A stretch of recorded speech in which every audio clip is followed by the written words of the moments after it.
Pēc nesaskaņām ar darba devēju Andrejs devās pēc padoma pie brāļa. Ko tu vari visu laiku ar saviem nodokļiem? Vienkārši šeit, tur, kur es vairāk maksāju, viss jau?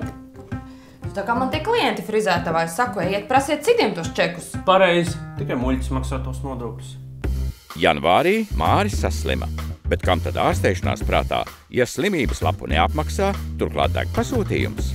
Kroniskais bronhīts pārgāja tikai jūnijā, un beidzot gribējās aizbraukt atvaļinājumā, bet Liena nevarēja, jo kurš tikmēr darbosies frizētavā? Māra darba vietā arī drošība nebija īpašā cieņā. Kad viņš salauza kāju, visus ārstēšanās izdevumus nācās apmaksāt pašam. Andrejs varbūt arī bija muļķis, bet viņam bija darbs ar sociālajām garantijām. Kad saslima, paņēma slimības lapu, vasarā aizbrauca apmaksātā atvaļinājumā, bet gada beigās vēl saņēma atpakaļ naudu par attaisnotajiem izdevumiem.